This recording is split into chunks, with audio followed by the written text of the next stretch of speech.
प्रभु का briefcase. Additional district and session जज mister M.K. Chawla ने जैसे ही कोर्ट से जसबीर सिंह उर्फ बिल्ला और कुलजीत सिंह उर्फ रंगा को फांसी की सजा सुनाई, फांसी हो गई का शोर कोर्ट रूम से निकलकर एक आदमी से होता हुआ दूसरे आदमी तक पहुंचकर कोर्ट के बाहर जमा भीड़ में गुम हो गया। न्यायाधीश ने अपने फैसले में कहा कि न्याय के छोरों को तभी मिलाया जा सकेगा जब अपराधियों को हमेशा हमेशा के लिए गहरी नींद में सुला दिया जाए, तभी दूसरों को शांति मिलेगी। पर कौन है ये रंगा और बिल्ला, और आखिर किस जघन्य अपराध की इन्हें ये सजा सुनाई जा रही थी? आइए इसे डिटेल में जानें। हाय, मेरा नाम है प्रभाकर और आप सुन रहे हैं रेडियो सिटी इंडिया के यूट्यूब चैनल पर प्रभु का ब्रीफकेस, जहां हम इतिहास के पन्नों में दर्ज कुछ दिलचस्प किस्से, कहानियां और घटनाओं को लेकर आप तक आते हैं। हिंदुस्तान में हम हमेशा से उपाधियां देकर अपनी बातों को समझाते रहे हैं, जैसे दो जुड़वा बहनें सीता और गीता, दो भाइयों का प्यार और दो दोस्तों की जोड़ी राम और श्याम की जोड़ी। लेकिन 1980 में एक जोड़ी ऐसी हुई जिसने अपराध की लिस्ट में इस जोड़ी ने टॉप किया, और ये जोड़ी थी रंगा और बिल्ला की। ये एक ऐसा अपराध था जिसने हिंदुस्तान को ही नहीं बल्कि हर हिंदुस्तानी को अंदर से झकझोर के रख दिया। राजनीतिक हलकानों से लेकर मीडिया समूहों तक सब में इसकी खूब चर्चा हुई। लेकिन क्या था ये अपराध? आइए डिटेल में जानें। 26 अगस्त 1978 का दिन शुरू होता है तेज अंधड़ और तेज बारिश से। धौला कुआं के ऑफिसर्स एनक्लेव से दो बच्चे शाम को 6:15 बजे घर से निकलते हैं। उन्हें एक रेडियो स्टेशन जाना था। इन बच्चों का नाम था गीता चोपड़ा और संजय चोपड़ा। ये एक नेवी ऑफिसर के बच्चे थे। पिता मदन मोहन चोपड़ा और माँ रोमा चोपड़ा। गीता 16.5 साल की लड़की थी और संजय 14 साल का 5 फुट 10 इंच का एक सुडौल स्कूली लड़का, जो कि 10वीं में पढ़ता था और गजब का बॉक्सर था। तय ये हुआ था कि ये बच्चे घर से निकलेंगे और 7 बजे निकलकर रेडियो स्टेशन पहुंचेंगे। वहां पहुंचकर उन्हें एक गाने के फरमाइशी प्रोग्राम में हिस्सा लेना था। तय ये हुआ था कि रात 9 बजे वहां पहुंचकर पिता उन्हें वापस घर के लिए पिक कर लेंगे। जब रात 8 बजे प्रोग्राम के लिए घर वालों ने रेडियो सेट खोला तो वहां कोई और बोल रहा था। माँ बाप को लगा कि शायद गलत स्टेशन लग गया है या प्रोग्राम कैंसिल हो गया है। पिता मदन मोहन 9 बजे रेडियो स्टेशन पहुंचते हैं और बच्चों को खोजना शुरू करते हैं। तो उन्हें पता लगता है कि बच्चे रेडियो स्टेशन आए ही नहीं। पिता मदन मोहन वापस घर पहुंचते हैं और बीवी रोमा से पूछते हैं तो उन्हें पता लगता है कि बच्चे घर में भी नहीं पहुंचे और ना ही उनका कोई फोन आया। इसी बीच दिल्ली पुलिस की एक हेल्पलाइन पर एक मामला दर्ज होता है जो 2 बच्चों के अपहरण का था। 2 लोग एक फिएट कार में बच्चों को जबरन ले जा रहे थे। पुलिस के पास जो पहली जानकारी आई वो भगवान दास नाम के एक व्यक्ति ने दी थी, जिसकी बिजली के सामान की एक दुकान थी। वो बंगला साहब गुरुद्वारे से नॉर्थ एवेन्यू की ओर अपने स्कूटर पर जा रहे थे। उन्होंने जो देखा वो दिल्ली पुलिस के कंट्रोल रूम में फोन करके बताया।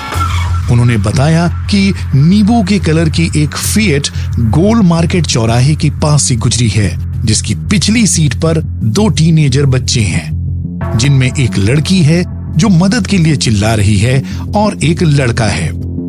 भगवान दास ने फोन पर ऑपरेटर को गाड़ी का नंबर भी लिखाया। गाड़ी का नंबर था MRK 8930। उन्होंने गाड़ी को रोकने की कोशिश भी की, लेकिन गाड़ी नहीं रोक पाए और ये गाड़ी राम मनोहर लोहिया अस्पताल की ओर तेजी से गायब हो गई। उसी दिन राजेंद्र नगर थाने में दिल्ली पुलिस के पास एक और रिपोर्ट दर्ज कराई गई। ये रिपोर्ट लिखाने वाले थे इंदर, जो कि डीडीए में जूनियर इंजीनियर थे।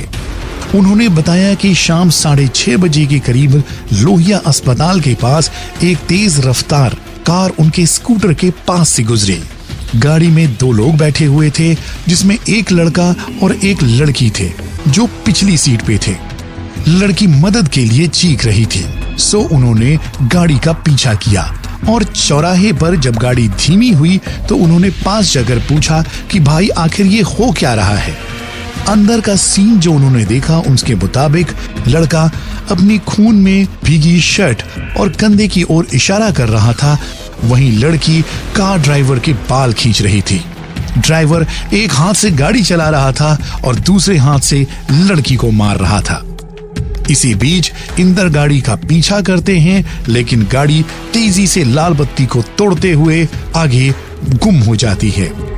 इंदर के मुताबिक गाड़ी का नंबर HRK 8930 था। दूसरी तरफ इन सब बातों से अनजान पिता कैप्टन चोपड़ा अपने नेवल ऑफिसर्स के साथ में कुछ जानकार पड़ोसियों के साथ में उनकी मदद से बच्चों को खोजने के लिए घर से बाहर निकलते हैं। धौला कुआं थाने के पास में वो बच्चों को खोजते हैं और उनके गुम हो जाने की रिपोर्ट भी लिखाते हैं। रिपोर्ट के मुताबिक कैप्टन चोपड़ा ने रात 10 बजे पुलिस कंट्रोल रूम को फोन करके ये गुमशुदगी की बात बताई।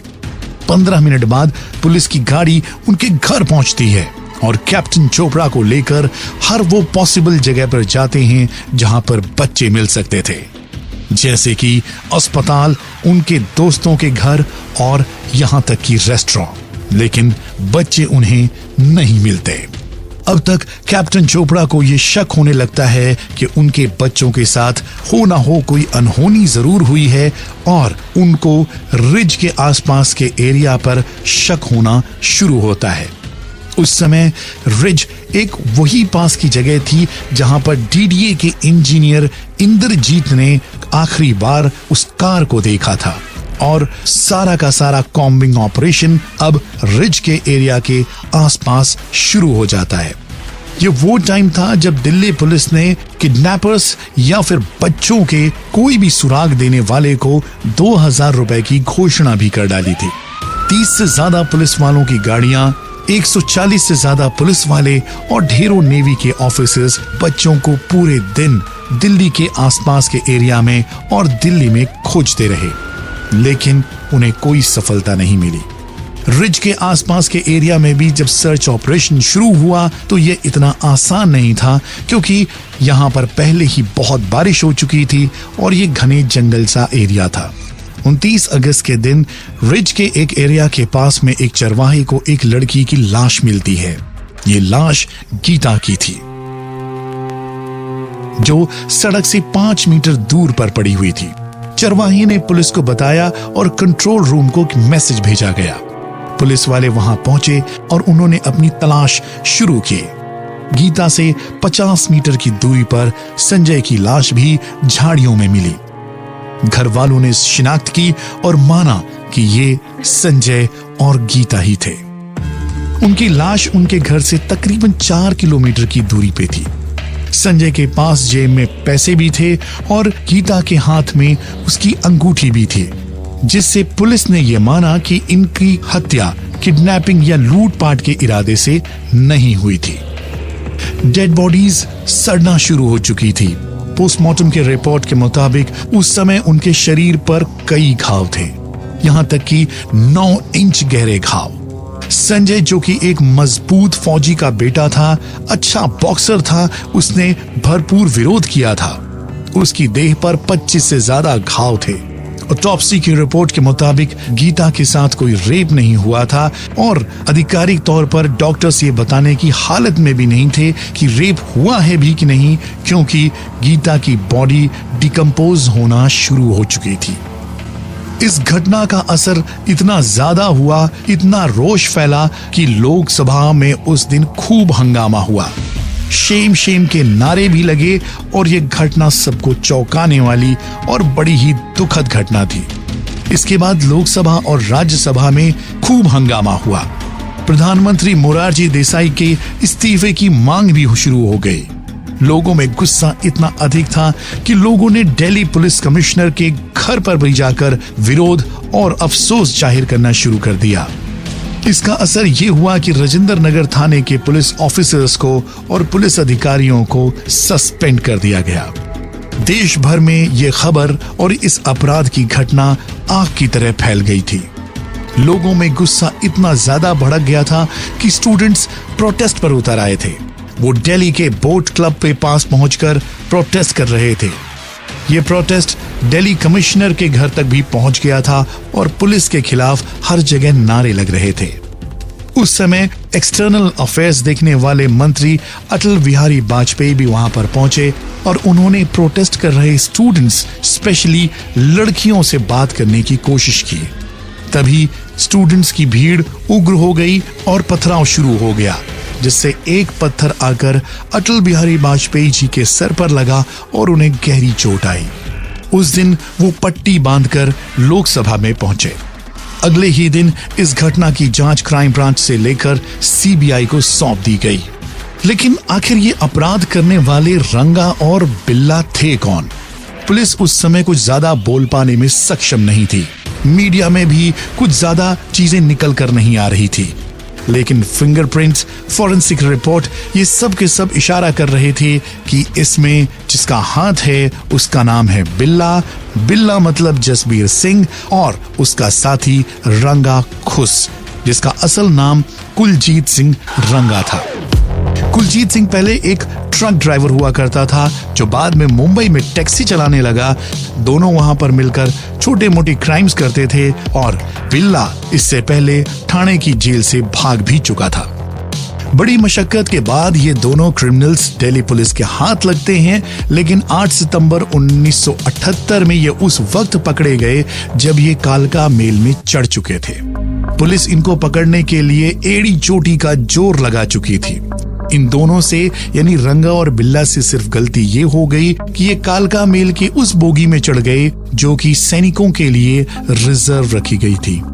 ये आर्मी वालों से बहस करने लगे और उनसे भिड़ गए। नतीजा ये हुआ कि सिपाहियों ने पकड़कर इन दोनों को पुलिस को सौंप दिया और पुलिस ने जब इनसे अलग अलग जांच की, अलग अलग बात की, अपराध के बारे में अलग अलग तफ्तीश की, तो उन्हें पता लगा कि वाकई में ये क्राइम इन्होंने ही किया था। डीएनए के सबूत जुटाए गए, सेशन कोर्ट में मुकदमा दर्ज हुआ और इन्हें फांसी की सजा दी गई, क्योंकि दोनों के पास कोई भी ऐसा सबूत नहीं था जो इन्हें निर्दोष साबित कर सके। 26 नवंबर 1979 को हाई कोर्ट ने भी इस फैसले पर मोहर लगा दी कि इन्हें सिर्फ और सिर्फ सजाए मौत होनी चाहिए। क्राइम के इतिहास में अब तक भले ही संख्या के हिसाब से ये घटना इतनी इंपॉर्टेंट ना हो, लेकिन इसका असर और इसके खिलाफ गुस्सा इतना ज्यादा था कि इन दोनों को अंततः 31 जनवरी 1982 में तिहाड़ जेल में जाकर फांसी दी गई। इसी बीच 1978 में बहादुर बच्चों के लिए और बच्चियों के लिए ब्रेवरी अवार्ड्स भी शुरू किए गए और इन अवार्ड्स का नाम गीता और संजय चोपड़ा के नाम पर रखा गया, जो आज भी रिपब्लिक डे के आसपास घोषित किए जाते हैं। तो ये कहानी थी रंगा और बिल्ला की। अगर ये वीडियो आपको पसंद आया हो और ऐसे ही और वीडियोस देखने के लिए चैनल को लाइक करें, सब्सक्राइब करें और इस वीडियो को ज्यादा से ज्यादा शेयर करें।